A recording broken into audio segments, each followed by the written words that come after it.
saya Rizky Nala Putri dengan NPM 0124008 dari Program Studi Ilmu Komunikasi Stisipol Chandra di Muka. Hari ini saya ingin mengajak teman-teman semua untuk membahas satu topik penting dan sangat dekat dengan kehidupan kita sehari-hari, yaitu budaya politik di Indonesia. Budaya politik merupakan bagian penting dari sistem politik suatu negara.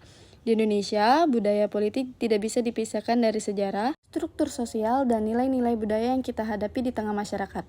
Dengan beragam suku, agama, dan budaya politik kita berkembang secara unik.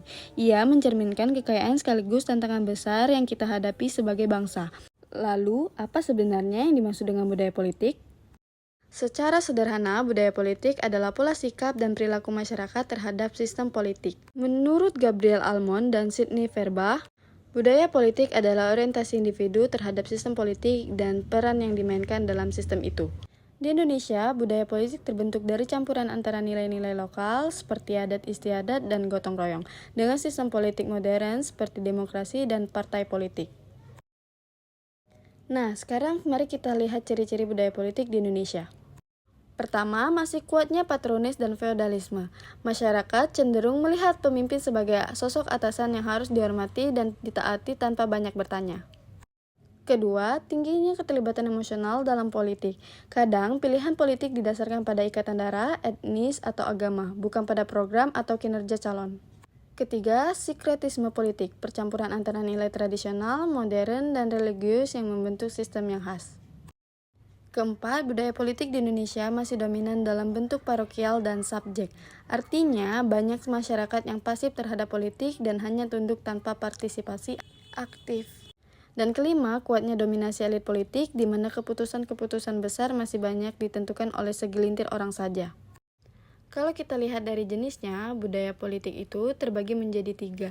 Yang pertama, parokial, di mana masyarakat tidak terlalu peduli dengan politik.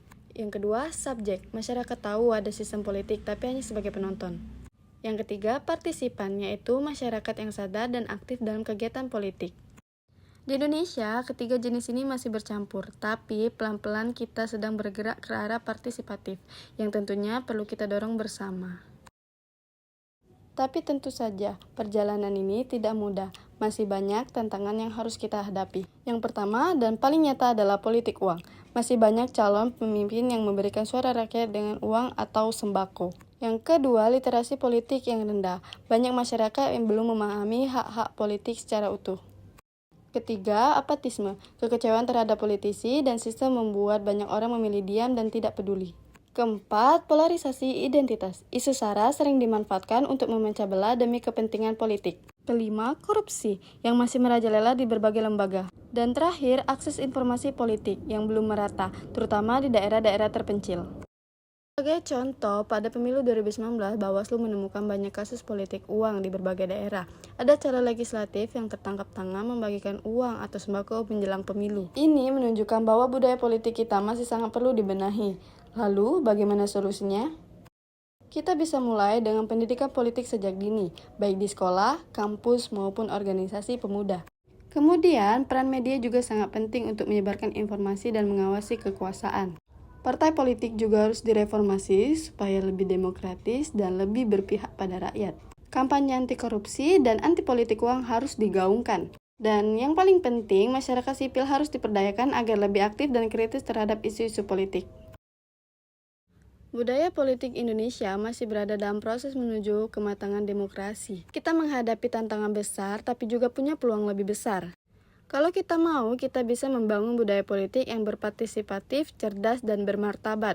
Dan kalau teman-teman ingin menjadi bagian dari perubahan itu, ingin belajar komunikasi, politik, dan jadi agen perubahan yang kritis dan berdampak, yuk gabung ke Stisipol Chandra di Muka. Kuliah di sini seru dan asik banget. Apalagi dosen politiknya yang keren, Ibu Dr. Sila Nirmala MIKOM. Disinilah tempatnya belajar, bertumbuh, dan berkontribusi nyata untuk Indonesia. Terima kasih sudah menyimak. Saya Rizky Nala Putri. Jika ada salah kata dan salah informasi, saya mohon maaf. Sampai jumpa dan salam semangat untuk kita semua.